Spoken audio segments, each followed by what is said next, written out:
오늘 우리가 나눌 말씀은 시편 16편입니다. 교독하시고 마지막 절 같이 읽도록 하겠습니다. 하나님이여 나를 지켜 주소서. 내가 주께 피하나이다.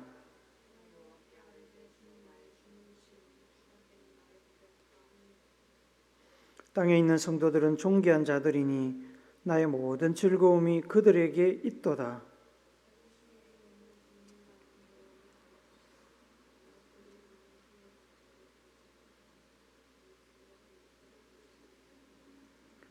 여호와는 나의 산업과 나의 잔의 소득이시니 나의 분깃을 지키시나이다.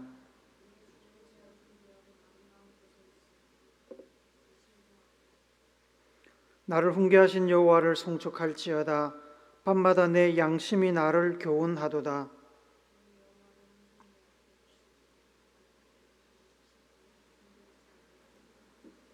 이러므로 나의 마음이 기쁘고 나의 영도 즐거워하며 내 육체도 안전히 살리니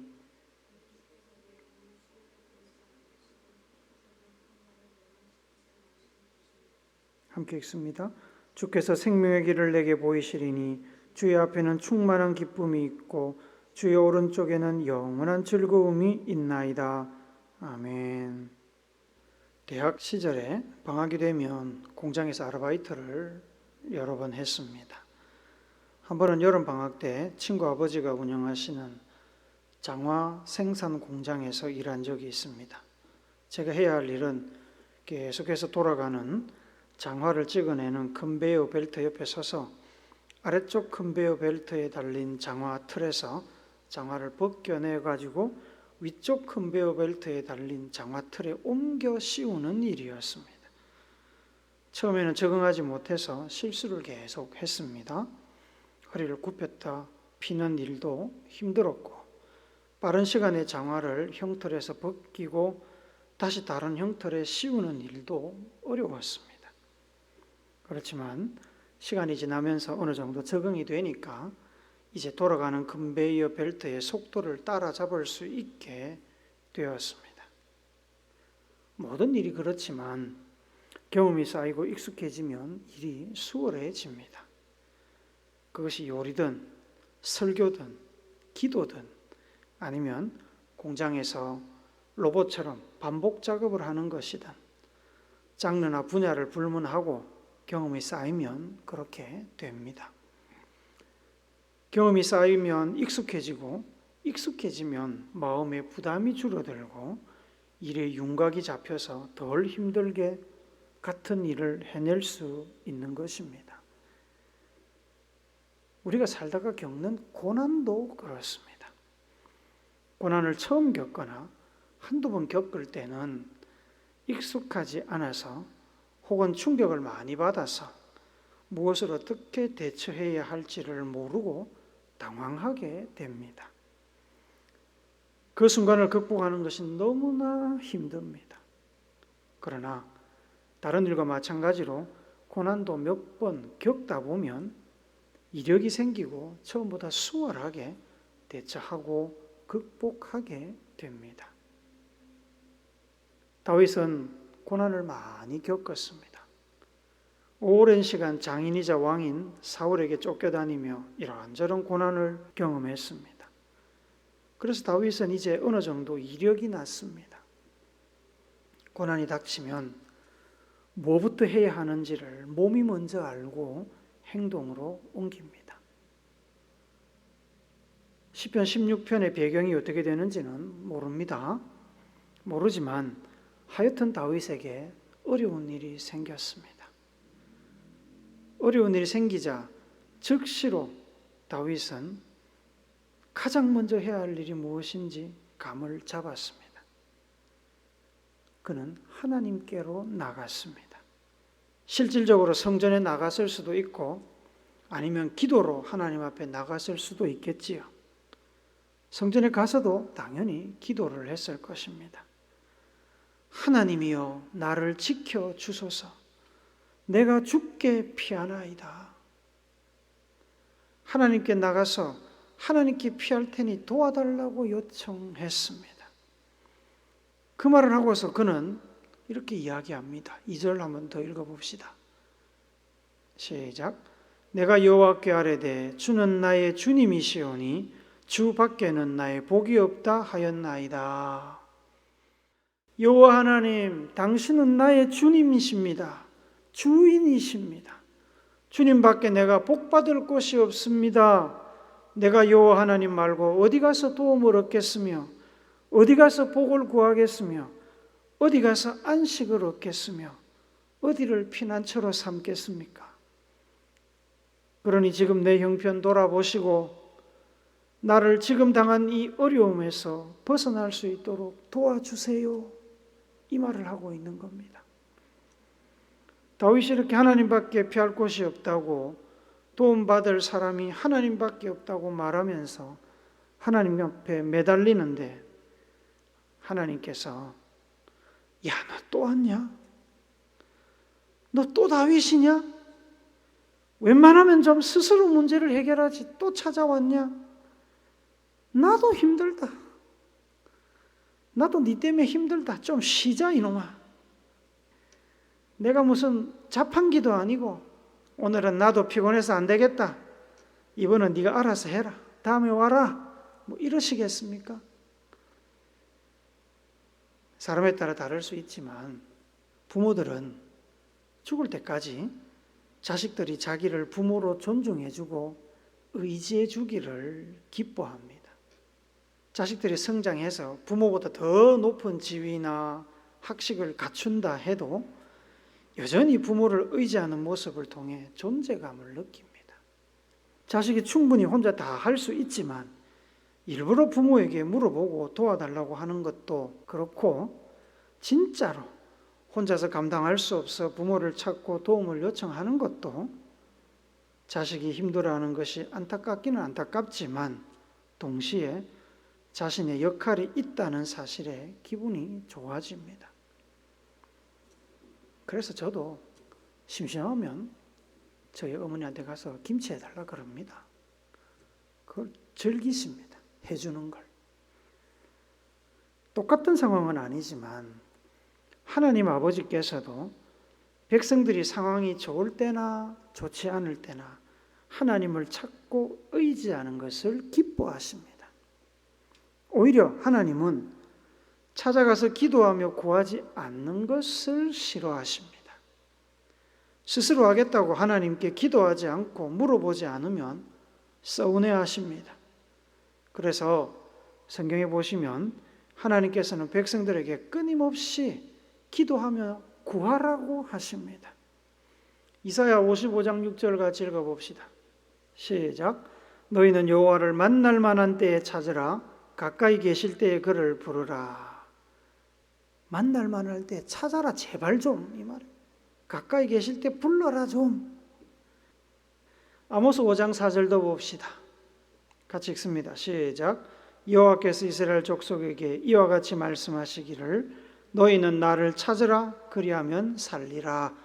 찾아라. 나를 찾아오면 너네 산다. 그 얘기를 하십니다. 하나님을 찾고 기도하면 어떻게 되는 줄 아십니까? 이사야 55장 12절 말씀 한번 봅시다. 같이 읽습니다. 시작. 너희는 기쁨으로 나아가며 평안히 안도함을 받을 것이요 산들과 언덕들이 너희 앞에서 노래를 바라고 들의 모든 나무가 손뼉을 칠 것이며, 우리가 하나님 앞에 가서 구하면 하나님께서 우리 앞에 길을 평탄케 하셔서 우리가 평안하게 인도함을 받을 것이고, 산들과 언덕들이 우리 앞에서 노래를 부르고 들의 나무들이 손뼉을 칠 거다. 잘 될 거다 말씀하십니다. 다윗은 이 사실을 경험으로 잘 알고 있었습니다.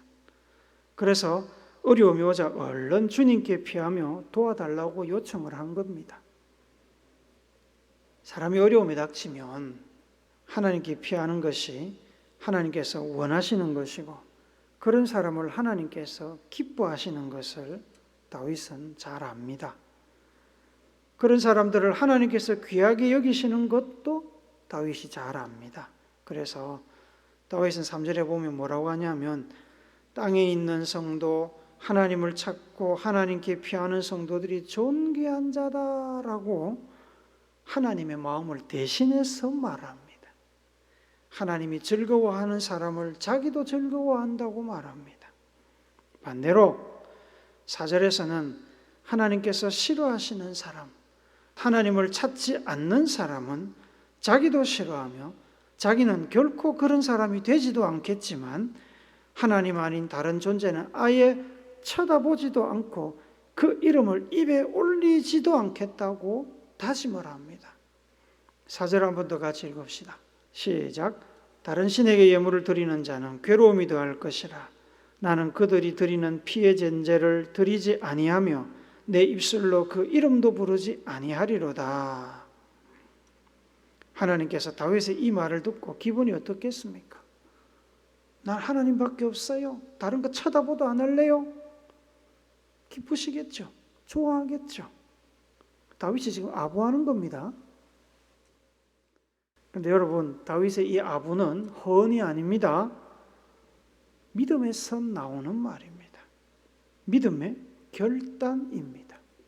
그것을 하나님도 잘 아십니다. 지금까지 다윗이 살아온 삶을 아시기 때문입니다. 오직 하나님만 바라보는 다윗의 믿음을 하나님이 잘 아십니다. 시편 1편에 보면 다윗의 믿음의 고백이 나옵니다. 우리 1절, 2절, 6절 같이 읽읍시다. 시작. 복 있는 사람은 악인들의 꾀를 따르지 아니하며 죄인들의 길에 서지 아니하며 오만한 자들의 자리에 앉지 아니하고 오직 여호와의 율법을 즐거워하여 그의 율법을 주야로 묵상하는도다. 무릇 의인들의 길은 여호와께서 인정하시나 악인들의 길은 망하리로다. 이렇게 고백하는 사람인데 하나님께서 싫어하시겠습니까? 아니죠. 좋아하시고 피난처가 되어주시고 도와주십니다. 이런 하나님이시기에 다윗은 곤란 중이지만 하나님께 피하여 평안함을 느낍니다. 피난처 대신 하나님께서 자기를 보호해 주시고 인도해 주시고 복을 주실 것을 알기 때문에 상황이 변하지 않고 고난 중에 있음에도 불구하고 9절처럼 하나님을 찬양합니다. 쉬운 성경으로 우리 9절 한 번 더 같이 읽읍시다. 시작. 그러므로 내 마음이 기쁘고 내 목소리를 높여 주님을 노래합니다. 내 몸이 편안히 쉴 수 있습니다. 시편 23편 4절에 보면 다윗은 이렇게 고백합니다. 내가 사망의 음침한 골짜기로 다닐지라도 해를 두려워하지 않을 것은 주께서 나와 함께 하심이라. 주의 지팡이와 막대기가 나를 안위하시나이다. 사망의 음침한 골짜기를 아직 벗어난 것이 아닙니다. 지나고 있지만 하나님의 보호하심과 인도와 주시는 복으로 인해서 다윗은 그곳에서도 평안함을 느끼고 있습니다. 마치 봄비가 내리고 있지만 처마 밑에서 비를 피하며 오미 돋아나온 벚꽃나무 가지가 떨어지는 비에 부딪혀 찰랑찰랑 흔들리는 그 평온함을 보고 들으면서 비의 불편함을 어느새 잊어버리고 오히려 마음에 여유가 생기는 것과 같습니다. 다윗은 본문에서 하나님을 피난처 삼아 의지할 때 누리게 되는 복을 두 가지를 언급합니다. 첫째는 하나님이 다윗의 산업이고 자네 소득이 되십니다. 5절 6절 한 번 더 읽읍시다. 같이 읽습니다. 시작. 여호와는 나의 산업과 나의 자네 소득이시니 나의 분깃을 지키시나이다. 내게 줄로 재어준 구역은 아름다운 곳에 있으며 나의 기업이 실로 아름답도다. 이 말씀은 현실적인 복과 추상적인 복의 개념이 혼재되어 있습니다. 아무것도 가진 것 없지만 하나님께서 다윗의 산업이 되시고 복의 근원이 되시기에 모든 것을 가졌다고 생각하는 고백일 수도 있고요. 현실 안에서 하나님께서 비록 고난 중에 있는 다윗이지만 그의 모든 소득과 재산과 권세와 명예와 혹은 나라와 왕권을 지켜주시는 것에 대한 고백일 수도 있습니다. 다윗을 대적하는 이들이 다윗에게서 아무리 뺏어가려고 노력을 해도 하나님께서 보호해 주십니다. 우리가 땅의 소유를 분명히 하기 위해서 지적도 조사를 하면 지도상의 줄을 긋게 됩니다. 그 일을 통해서 어디부터 어디까지가 내 땅이고 그 밖에는 남의 땅인 것이 분명하게 드러납니다. 그어진 선 안쪽은 내 땅입니다. 아무도 침범할 수 없는 내 땅입니다.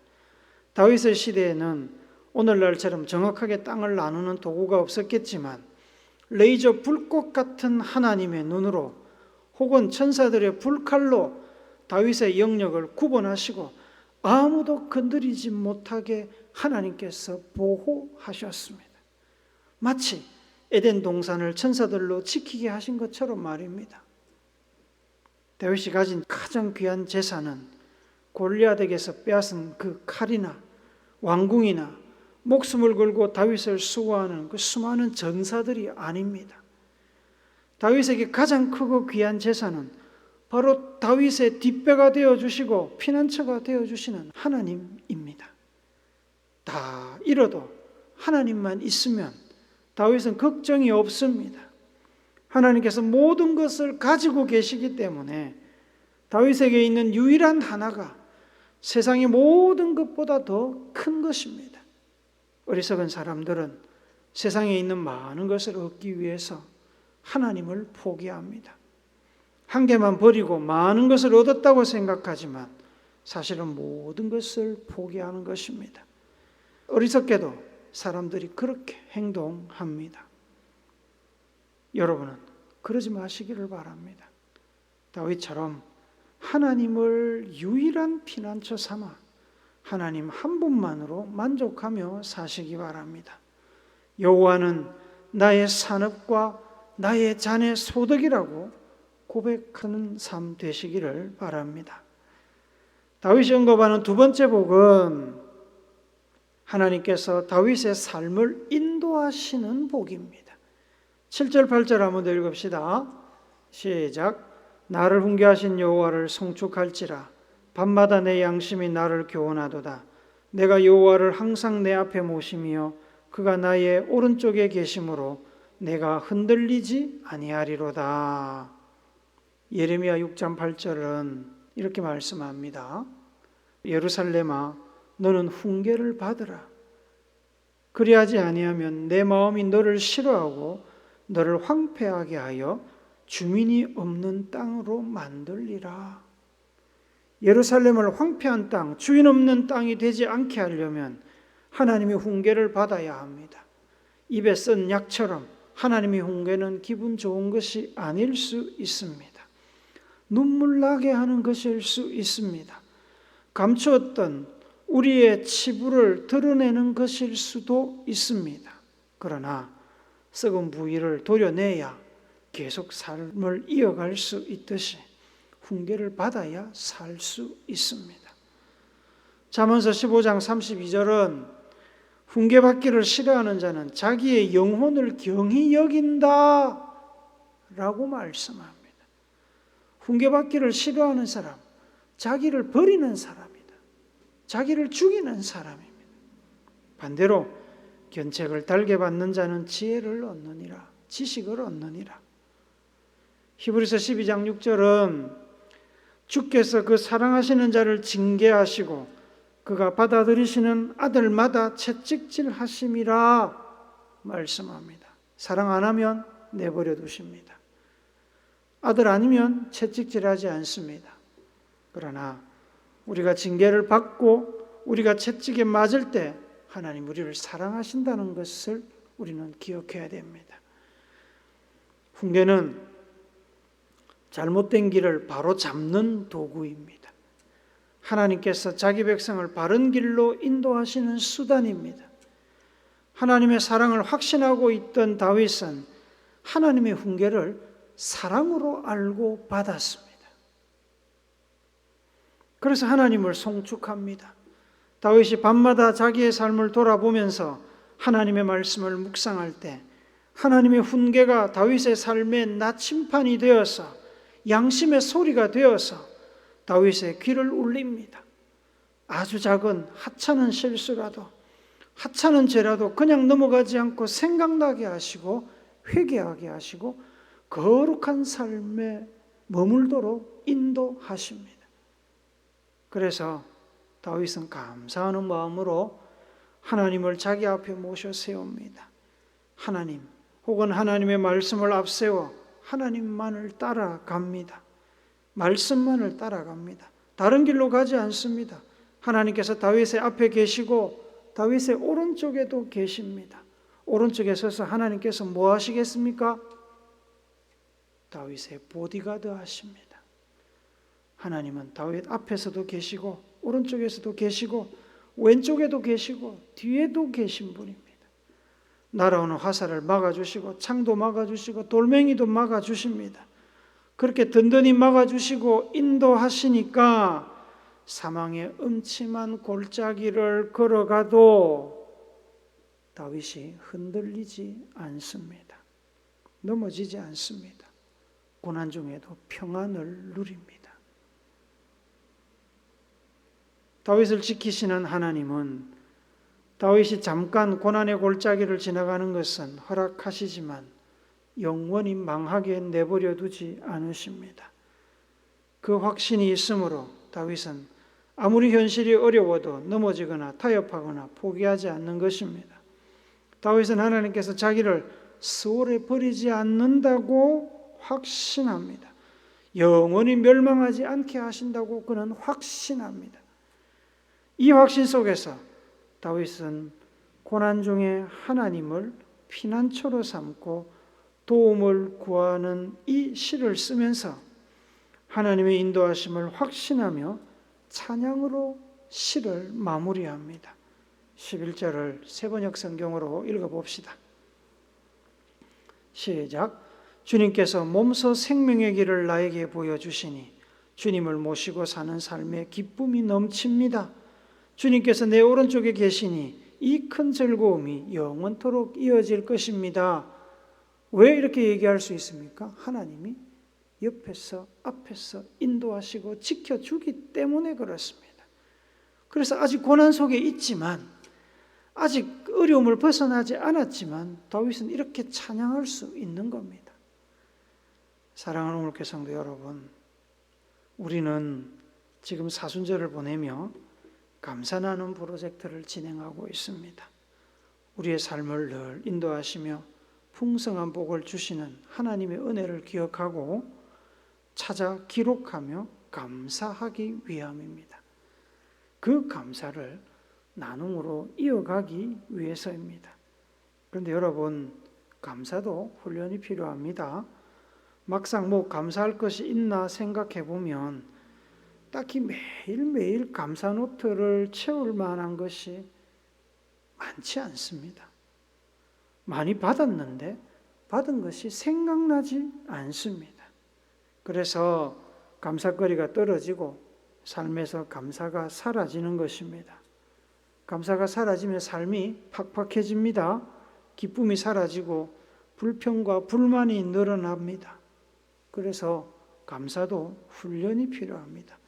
여러분, 감사도 익숙해지면 더 많이 보이고 더 많이 감사하게 됩니다. 감사하지 못했던 상황도 감사의 기쁨으로 넘치게 됩니다. 다윗은 어릴 때부터 양을 치면서 늘 하나님께 도움을 구하는 훈련이 되어 있던 인물입니다.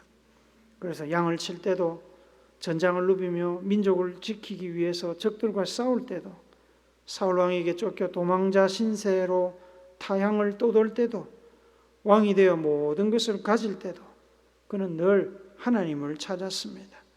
죄를 지어 하나님께 맞을 때도, 아들에게 쫓겨나 왕궁을 버리고 도망갈 때도, 힘들고 어려운 일이 생기면 그는 거의 자동으로 하나님께 나아가서 하나님을 피난처 삼아 하나님을 의지하며 하나님께서 주시는 평안을 누렸습니다. 그렇게 살았기 때문에 그는 늘 하나님 앞에 찬양과 감사를 드릴 수가 있었습니다. 평소에 훈련이 되어 있어야 정말로 위급한 상황이 생기면 몸이 먼저 움직여서 위기를 피할 수 있고 또 감사할 수도 있습니다. 늘 감사하는 훈련, 늘 하나님을 의지하는 훈련, 늘 하나님께 기도하는 훈련, 늘 말씀을 먼저 살피고 삶을 돌아보는 훈련이 우리에게 필요합니다. 그 훈련을 통해서 늘 하나님을 피난처 삼아 하나님과 동행하며 하나님께서 주시는 복을 받아 누리는 여러분과 제가 되기를 우리의 삶의 모범이 되시는 예수님의 거룩하신 이름으로 축복합니다. 아멘.